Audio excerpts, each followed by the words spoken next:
Harley-Davidson is under new scrutiny after a hidden Black Friday sales plan leaked from inside its regional network.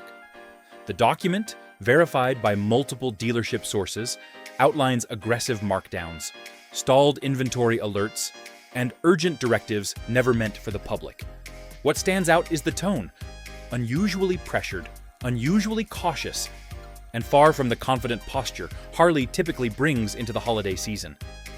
Several sections point to missed targets and forced movement of specific 2023 and 2024 touring models.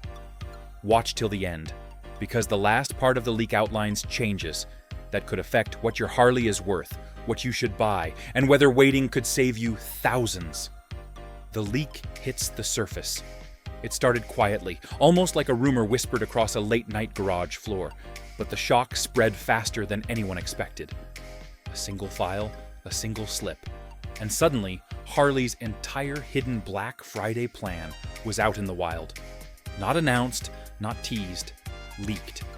Riders who had followed the brand for decades stared at screenshots they were never meant to see. Screenshots passed from one dealership employee to another until they landed in the hands of riders who knew exactly how serious this was. Harley guarded its internal plans tighter than engine blueprints, so seeing a confidential layout spill into public view sent a jolt through every corner of the community. This was not some harmless coupon or early advertisement. This was a full strategic diagram showing how the company intended to move through the biggest shopping weekend of the year. The file carried an urgency that felt foreign coming from a brand built on steady confidence. The tone inside those pages did not match the swagger Harley usually carried into the holidays. It felt panicked. It felt rushed. It felt like something slipped out before leadership even had time to contain it. Dealers recognized immediately that the leak was real, not fabricated. And the shock of seeing internal operations exposed so openly triggered one question across every shop and forum. And the strange part was not the leak itself, but what the file revealed about how it escaped. How the leak escaped the boardroom. The deeper writers looked into the document, the more bizarre the escape route appeared. This was not the typical slip from an overexcited employee or a marketing draft sent to the wrong distributor. The metadata told a stranger story. Timestamps lined up with an internal briefing window meant only for regional leads, and routing records hinted at a mix-up no company this protective should ever allow. Somewhere between a private pre-holiday meeting and a secured digital handoff, a single version of the plan traveled outside the path it was designed to follow. What made it worse was how the chain of custody looked. Instead of moving through a clean internal channel, the file bounced between unexpected servers, paused under an unassigned access tag, then resurfaced in a folder that should have been locked behind multi-step verification. That alone raised suspicion. This was Harley, an organization that treated secrecy like tradition. Yet this blueprint, detailing their most guarded seasonal strategy, slipped out as if basic safeguards had been ignored. Insiders whispered that a regional manager might have forwarded the wrong attachment during a rush to meet a briefing deadline. Others believed someone inside the system panicked after seeing the plan and tried to sound an alarm without revealing their identity. The truth stayed buried inside corporate corridors, but the leak's path told its own unsettling story. But the real trouble had nothing to do with how the file escaped. It was the disturbing message hidden inside the document itself. Before we go deeper, take a second to like this video and hit subscribe so you never miss updates like this. And if something in this leak hits a nerve, share your thoughts in the comments below, inside the confidential document. The moment employees opened the full version of the file, the tone shifted from confusion to genuine unease. It was not a standard holiday promotion sheet. It looked more like a high-ranking strategic blueprint, the kind used to map out seasonal risk, foot traffic projections, and expected shifts in showroom behavior. Several pages were filled with charts showing projected visitor patterns across different regions, something usually shared only with senior analysts. The inclusion of those charts alone signaled that the document was intended for a small circle of decision-makers rather than broad distribution. Other sections laid out anticipated inventory movement with stark precision, showing month-by-month expectations that revealed how carefully the company monitored showroom flow. There were warnings about potential bottlenecks and notes about ensuring faster rotation in areas where the past year had run slower than average. The tone of the writing carried urgency, almost as if the staff who wrote it had been under pressure to deliver solutions fast. It felt defensive, as though the team had been racing against an internal deadline while juggling concerns that were bigger than holiday scheduling. The document's footnotes carried an unusual tone, revealing corporate anxiety not typical in planning materials. References to contingency adjustments and missed projections suggested a reactive posture. Instead of Harley's usual confidence, the file felt rushed, cautious, and weighed down by concern about the coming year. And one particular phrase buried deep in the text left every dealer who read it with a sinking feeling. The headlines might change, but the road never does. Check the description for the gear that keeps me ready. Harley's immediate lockdown response. The reaction from the company was swift and unmistakable. Within hours of leadership learning about the leak, phone lines lit up across dealerships nationwide. Managers received firm messages instructing them not to forward or discuss the document under any circumstances. Several were told to clear their shared drives and report any unusual file activity. Employees described the calls as tense, clipped, and more urgent than anything they had heard during previous holiday seasons. Corporate teams moved quickly to isolate the incident. Internal systems were temporarily restricted, and several access groups were suspended while senior staff combed through the digital pathways. Departments that usually operated independently found themselves pulled into unplanned emergency meetings where instructions were delivered with cold precision. The tone made it clear that the company wanted to regain control before the leak spread beyond dealership circles. It was less about damage control and more about containment. For staff watching this unfold, the urgency became its own message. The harder the company worked to bury the document, the more obvious it became that the contents carried weight far beyond standard planning details. Harley has always valued narrative control, but this reaction carried a sharper edge than usual. It felt like the brand was trying to prevent a conversation it was not ready to have. And the silence from leadership only fed speculation about the deeper meaning behind the leak. Because once the true scope of the plan became clearer, the situation took a darker and far more desperate turn. Harley's Black Friday strategy revealed.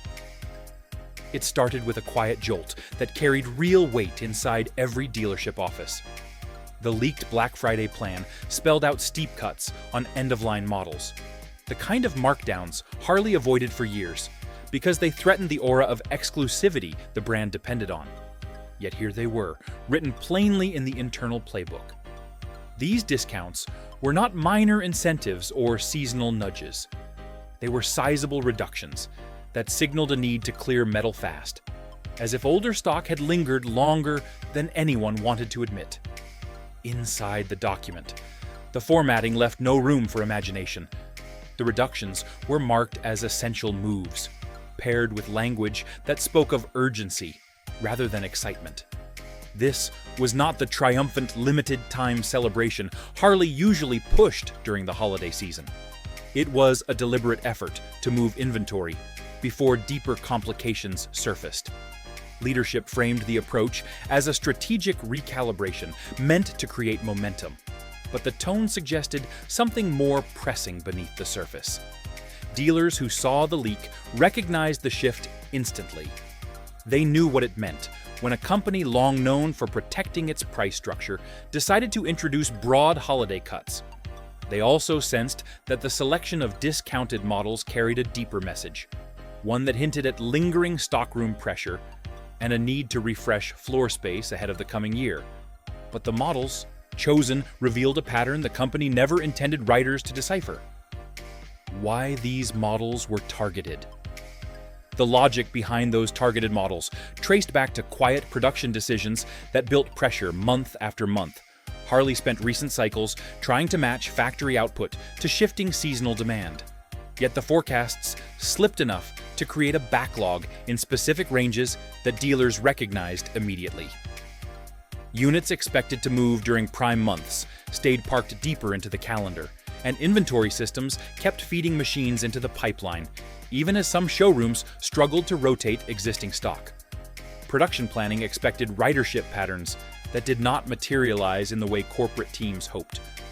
A warmer early season, followed by uneven economic confidence, caused buyers to hesitate longer than projected. That hesitation clashed with manufacturing timetables set far in advance, and the mismatch gradually turned into pallets of motorcycles waiting for their turn on crowded floors. No single decision created the pileup, but together, they formed a chain of small miscalculations, stretching across several quarters. Dealers noticed models piling up long before the public caught on. Patterns grew obvious as the season approached, and factories knew time was running out. Behind closed doors, planners tried to correct the imbalance, but the targeted models revealed timing the company wished it had handled differently. And those scheduling stumbles shifted new pressure onto the people closest to the cycle. The invisible pressure inside Harley's walls. Inside the corporate offices, the pressure had been building for months, and every department felt the strain of missed targets and rising expectations. Leadership wanted clear progress that matched earlier forecasts, yet the numbers refused to cooperate. Cost overruns lingered from earlier quarters, and the board demanded faster correction. Operational teams tried to stabilize production schedules, but supply delays and shifting vendor realities made consistency difficult. Each new disruption triggered another round of revisions, and the recovery plans grew tighter while time grew shorter. Tension built between the groups responsible for execution and the executives responsible for presenting clean financial narratives. Strategic planners warned that pushing too hard could create blowback later, yet the urgency to show improvement overshadowed those warnings. That urgency led to tougher deadlines, stricter performance metrics, and limited room for steady decision-making. Managers found themselves repeating explanations they had already delivered months earlier, and the repetition added frustration to an already strained environment. When reports showed inventory rising faster than demand, leadership shifted tone. Aggressive clearance tactics became the leading option despite risks, as avoiding another weak quarter grew urgent. The leaked strategy exposed internal strain, revealing how far the company was willing to go to steady investor expectations. But when those expectations clashed with stubborn reality, the impact traveled downward first. Dealer-level shockwaves began to spread. Dealerships felt the shock almost immediately once the strategy circulated through regional channels, and the reaction carried a mix of confusion and concern. Managers who had spent the year balancing careful pricing structures suddenly faced directives they had not shaped, and the new numbers conflicted with earlier expectations shared with longtime customers. The changes arrived quickly, leaving little room to prepare teams or adjust sales conversations. Phones began ringing as riders noticed early hints of unusual pricing shifts, and the questions came quicker than the answers. Staff tried to reassure callers while waiting for clearer guidance, yet the gap between public messaging and internal instruction widened each day. Inventory rooms filled with units the dealership had not planned to discount so sharply, and ordering schedules no longer aligned with foot traffic timing or seasonal behavior. Back offices worked to reconcile the new approach with existing commitments, and the urgency spread across departments. Technicians, parts managers, and sales teams overheard fragments of hurried discussions, and the mood across the building leaned toward unease. Rumors about potential shortages, mismatched shipments, and revised quotas added uncertainty to the growing list of concerns. By the time the clearance directive's scope surfaced, dealerships realized the season would differ sharply from recent years. Corporate communication stayed firm but incomplete, and managers braced for rider reactions. The leak reshaped the entire landscape, pushing pressure into every corner of dealership operations. And once customers saw the pattern emerging, the loyalty that held the brand together began to shake. Rider confidence takes a direct hit. The reaction from longtime riders came fast, and the sentiment cut deeper than the company expected. Many felt blindsided, not because holiday strategies were unusual, but because this one played out behind closed doors until the leak dragged it into daylight. Riders who spent decades supporting the brand believed they understood its rhythms. Yet this revelation carried a tone that suggested the connection ran thinner than they hoped. It felt less like a seasonal promotion and more like a quiet maneuver meant to slip by without open conversation. For riders who built their lives around cross-country miles, trusted mechanics, and slow evenings in the garage, transparency mattered. They valued honesty more than polish, and a plan of this scale landing in secret raised questions no marketing release could smooth over. Conversations in garages, forums, and club meetings showed the same uneasiness. If the company needed a strategy this drastic, then why were loyal riders not given even a whisper of what was coming? The feeling of betrayal spread in small comments that carried weight. Riders began wondering whether leadership still understood the emotional investment built into every machine. The sense of partnership they believed the brand valued now felt tested. And the growing suspicion around trust was only the first wound riders faced as the fallout continued to unfold. How the leak impacts trade-in choices. Once the leak gained real momentum, riders began reassessing their trade-in plans with a sharper eye. Many who spent months preparing to upgrade started slowing down, not because they lost interest, but because they feared what the market might look like once holiday traffic collided with this new reality. A concern settled in that the value of their own machines might be more fragile than they believed the week before. No rider wanted to hand over a well-kept touring bike only to learn later that its worth had slipped quietly under their feet. This hesitation created a secondary effect. Riders who normally cycled through machines every few years began considering the idea of holding on to older models longer. They trusted the reliability of a well-maintained bike, especially one they personally cared for over decades. Keeping what they owned felt safer than stepping into an uncertain valuation landscape. Discussions shifted from excitement about new models to protective thinking about what they already had in the garage. Some riders admitted they planned to wait until spring, or even later, hoping the situation would settle. Others simply wanted clearer signs from the industry that prices would not collapse beyond what the leak already suggested.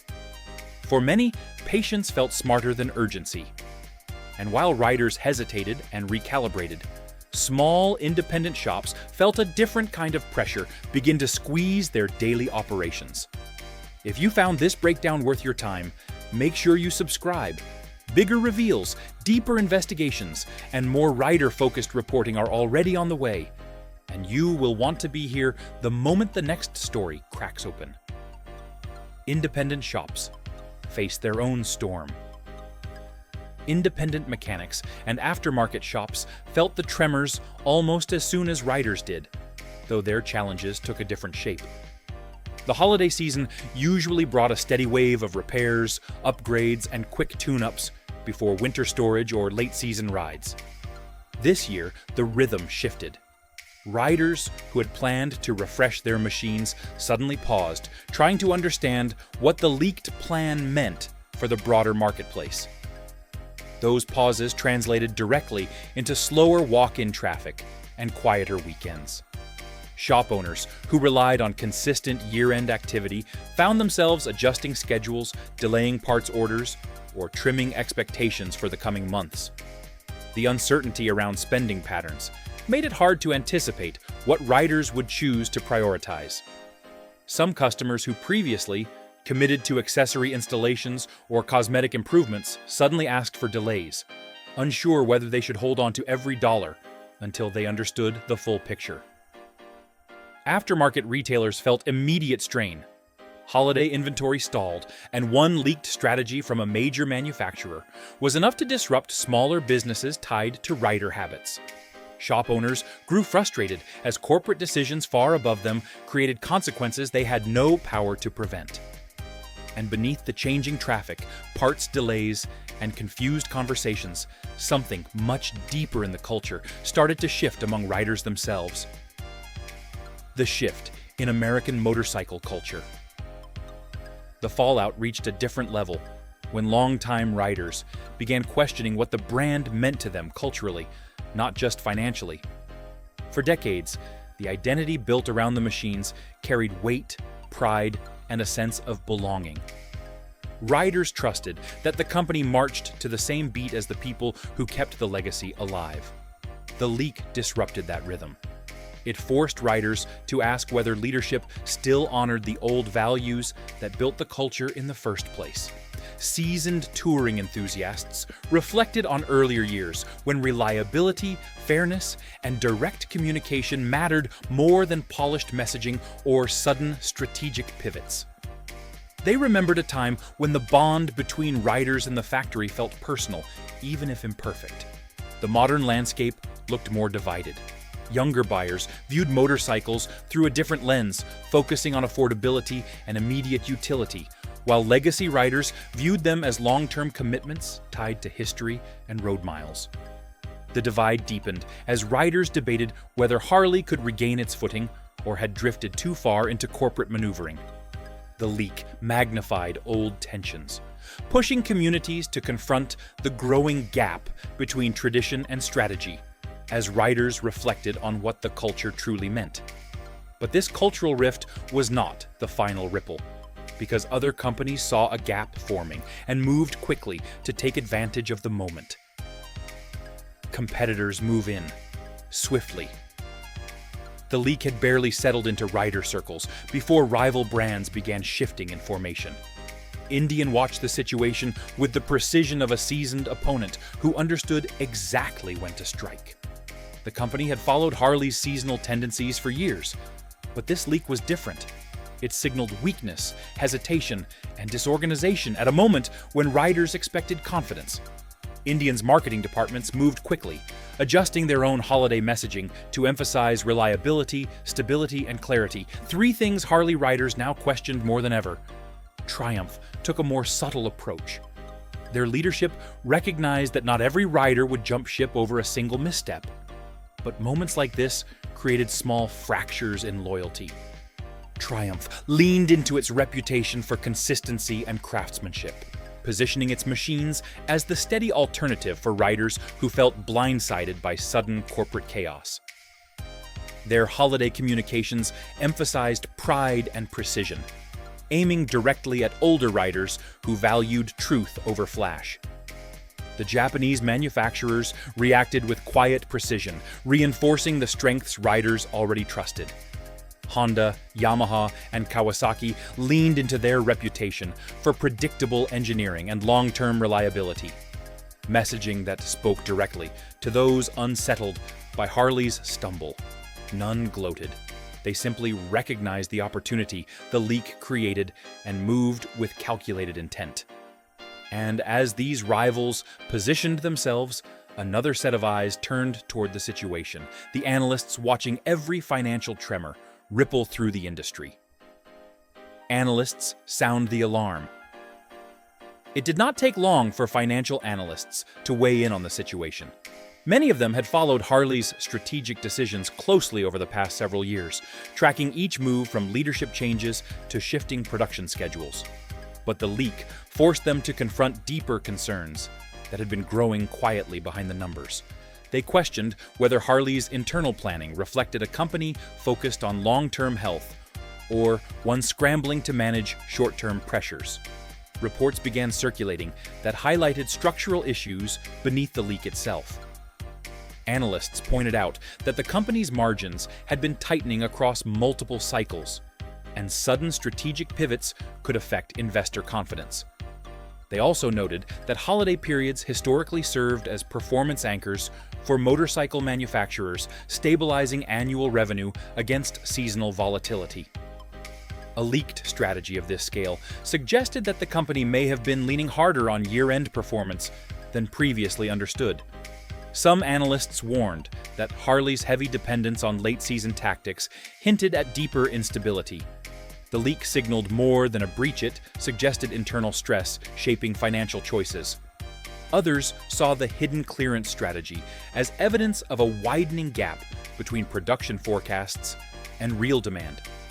Investors did not panic, but they watched closely as quiet cautions appeared in industry reports. Yet the market reaction was only one layer. Workers and suppliers felt a very different pressure rising beneath it: the labor and manufacturing consequences.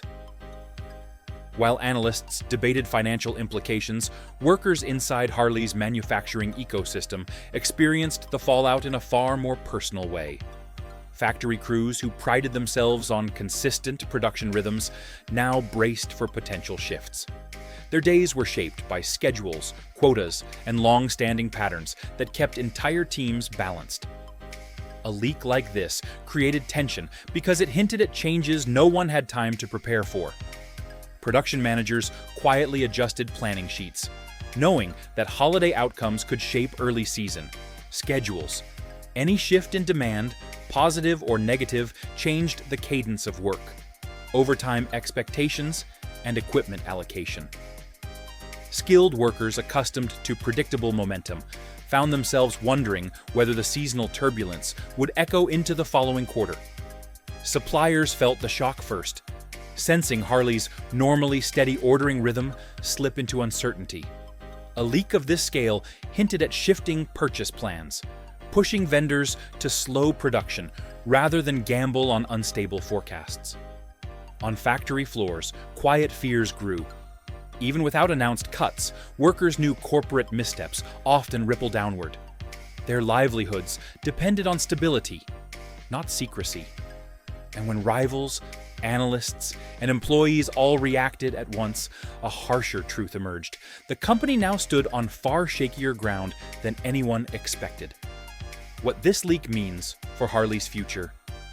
When stepping back from the immediate reactions, the broader picture revealed a company standing at a crossroads far more significant than one holiday season. The leak did not simply expose a sales plan. It exposed anxiety inside a brand built on confidence. It challenged the trust riders placed in a company they believed would always remain steady. And it revealed how vulnerable the entire ecosystem became when secrecy cracked at the wrong moment. Harley had always lived at the intersection of heritage and strategy. Riders connected to the machines not because they were perfect, but because they were honest. This leak complicated that honesty. It forced riders to question whether leadership still recognized what the community valued most: clarity, pride, and the sense of partnership that carried through generations. Harley now stands at a crossroads. It can dismiss the leak as noise, or treat it as a warning to reconnect leadership with the riders who built the brand. Its future depends on rebuilding trust shaken by secrecy. The legacy earned through countless miles deserves honesty, because the next move will define the company's path and its riders' faith forward. That's the full breakdown of Harley's leaked Black Friday strategy and why it matters for anyone riding, trading, or thinking about buying a Harley in the months ahead. Now I want to hear from you. Do you think this leak shows a deeper problem, or is it just a one-season correction? Drop your thoughts in the comments below. If this helps you stay ahead of the game, hit like, and make sure you subscribe so you don't miss the next major update the moment it breaks.